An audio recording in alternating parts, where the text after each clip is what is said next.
Hello guys, my name is Kiminek and welcome to another episode of For Dummies featuring the KV-2, the derp king.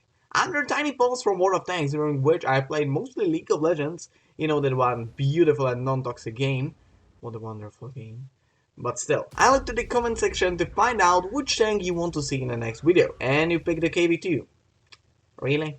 Like seriously, really? You need to know how the fucking KV-2 works? Possibly one of the most iconic tanks of World of Tanks, or, well, tanks in general, and you picked it? Well, a request is a request, so here we go. As I said, this tank is representative of all the derp guns in the game. This tank, and not this cheap-ass Chinese weakling. By the way, it's rather intriguing that a nation known for ninjas, samurais, and skinny-as fuck population which is by the way enforced by law. No kidding, in Japan it's illegal to be fat. Just read their laws, or maybe look at this video made by 42, has made a tank this fucking fat. Oh, I forgot about those ding-dongs. Well, it all makes sense now, sorry for that. Still though, back to the KV-2. This gorgeous piece of stonewood is received by the pretty toxic community so well thanks to his luck-reliant gun. I meant skill. Everything about the Russian is skill. Wargaming strives for that skill-based gameplay, you know. Just look at the defender, so hard to play that it hurts. My middle finger after pressing W key for 5 minutes straight to get it hard-earned win. Yeah, fucking sure. Now this gun, or a tank in general, has been truly powerful in the Second World War thanks to combining the advantages of an artillery with an average heavy tank. This means that while the regular SPG had to stay far away from the battlefield without the capability of freely moving around to get a better shot at the target, the KV-2 could get close and personal with their opponent and brawl it with them the old Russian way. However, that is not exactly how this tank has been used. If you don't know anything about the SPGs, their guns were primarily used to blow shit up. Shit that wasn't a tank. So that means that they used to blow up structures, groups of infantry, cars, kids, or ducks shouting Heil Hitler. Whatever it may be, they used to blow it up. However, they weren't capable of penetrating any other tank. And that's why the KV-2 has AP rounds as well. Oh, the Russian engineering never fails to surprise me. Anyway, this tank was so powerful in an actual war because it combined the advantages of an artillery so it could support its allies by destroying important enemy buildings, while at the same time being capable of acting as a regular heavy tank and being capable of destroying enemy tanks. Well, not so efficiently, but hey, as long as it works, eh? But in the actual game, it's nowhere near being realistic, so don't ever use the AP rounds, because otherwise I'll go to your house and personally castrate you. We don't want your weaker genes over here. No, really, well, the AP rounds got quite a decent penetration and alpha damage capable of one-shotting any unfortunate fact that happens to be in front of your Doom Cannon. It's gonna bounce a lot, like very often. And for some reason, it feels that this game literally wanted you to go full high explosive by making you either bounce or miss every single non-premium AP round. But again, no kidding here. Before this video, I literally went out with my KV-2 and fired 100 out of each ammunition type. The following result was that I penetrated only 34 out of 100 AP rounds and 48 out of 100 high explosive rounds. Warning, penetrated, not just damage. Penetrated. So you can choose your ammunition type. You can either choose some cannonball that likes shooting down Sputniks from the sky, but other than that it can do nothing, or a potato that was promised some vodka that hits the target. I personally like the alcohol here and there, especially since I'm a Slav, so let's get rolling with the potatoes. By the way, did you realize that I haven't mentioned a statistically horrific .43 accuracy? Wait, .43? I thought it was like 0.6 or something like that. Still though, did you realize that I haven't mentioned it once? This is because the higher the number is on the Russian tanks, the better. Seriously, before every single shot, you need to wiggle as much as you can to create that beautiful pineapple in front of you. You know, that thing that doesn't belong on pizza. And then shoot. If you wiggle enough, you will hit. I can guarantee that. And if not, give your gunner a few more shots, he probably isn't drunk enough yet. If it comes to the armor, it's the same story, thin enough to be penned by basically anything, however it is made of much stronger material. And that is something that they don't include in the normal statistics. It's made of the strongest material known to mankind, the Stalin boot. It's the only thing on earth that can support your mama and still not even men, and that is already something to say. And in reality, geez, that thing must have looked like a turd on a screen.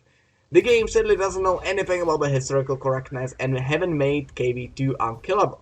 And so giving it like 1000 in-game armor everywhere as it should have, it has only 75 side armor and that's about it. Frontal plate, You mean this tinfoil? Oh, please. Its own high explosive can penetrate it with ease. As if it had a chance to not penetrate. And that ass. So fake, probably a paper would be better protection. And the mobility of this tank ain't good either. Like, yeah, it can move unlike some other tanks, but still. Did you really expect that the tank with a humongous gun like this would move quickly? Gosh, it has 900 alpha damage. 9 fucking 100. Derp guns on tier 8s don't hit as hard. So trust me, there ain't no chance in hell this thing will move faster than 40 kilometers per hour. And even that is quite a success once you realize that this thing is a freaking heavy. The remaining extra stats are obviously high. Just look at the size of this thing. It's like a moving freaking watchtower. It must have got at least 1 kilometer view range with this high. You've got to be kidding me, right? Now to the equipment. Wodka to get here loaded drunk blind so he can load twice as fast, giving him an unfair advantage over any other tank in the game. Then another bowl of vodka for your gunner, because as all of you might know, the bigger the pineapple, the higher the accuracy on this tank, so to get this number as high as this even possible, you've got to get your gun drunk blind. And lastly, some vodka for everybody in case they run out of the reserves. This tiny crate of it will reduce the source of stress by removing the fear of actually ever running out of vodka. If it goes to the crew skills, it doesn't fucking matter, as those drunk fucks will not remember a single second of them being on a battlefield thanks to your amazing choice of equipment. So you got one less thing to worry about. No, really, use the normal heavy tank build. You know, repair, snapshot, safe storage, 16, situational awareness, and brothers and arm. But now to the most glorious thing about the KV-2, and that is the gameplay. It's one of the most unique tanks in the game. You will definitely play it a bit different compared to the other tanks. Actually, it's not even all that different in fact. It just uses a derp gun, which by itself is quite a novelty at tiers higher than a tier 4. Still though, the basics remain the same. For getting a humongous alpha, you lose a large portion of your DPM, resulting in something that looks pretty much like this. Remember when I've been talking to you about how this tank is literally a heavy artillery? Well, here we got a proof of that. However, that long reload means as well that you can't afford to miss a shot. Yeah, your shots might be guided by the Stalin himself, and heat-seeking, unable to miss a thing that is inside of your aiming circle. However, if the enemy is not inside of your aiming circle, the Stalin won't guide a shot, so you will most likely miss. And thus, for Christ's sake, please, do not shoot at a light tank running around at a speed of light 600 meters away from you, alright? Just take a good look at the C-34 waiting for a light tank to slow down. You see it? You see how patient it is? Be like it. Wait for them to stop moving, and then ram the shot into ground. Now to wait 20 seconds for the longest reload. Fuck me. But as well, low DPM means that if pretty much any, especially some British heavy, gets too close to you while you're reloading, they'll just flat out DPM you to death. You can shoot like 3 times per minute, and they can shoot like 30 times per minute. Just the basics of math should be capable of telling you enough. But how do you avoid it then? Well, easy if you ask me. Play the good old peekaboo. Hide behind a corner or maybe a hill, and when the enemy comes over it, you'll not only be reloaded, but you will as well get to shoot at their weak spots. And now imagine how that Strussman must have been feeling. You come to Russia during holidays and all the way from Sweden to meet with your uncle KV, and all you see is him all like Hans Jan, and then one-shotting you to death. Trust me, this works very well for the KV-2. No matter how low damage you will cause, the sheer strength of your war cry will be enough to scare the enemy away. And trust me, they won't do the same mistake twice. So to finish them on, drive from behind your cover and dunk that last shot into them. Don't worry, this tank is pretty surprisingly high. 7 degrees of gun depression, so even if you were using a hell to cover your mistakes, you can pretty safely cross it to get a fine shot at the enemy, which by the way, most likely shows their rooftop to you, allowing you to get a sweet penetration worth of 1000 damage.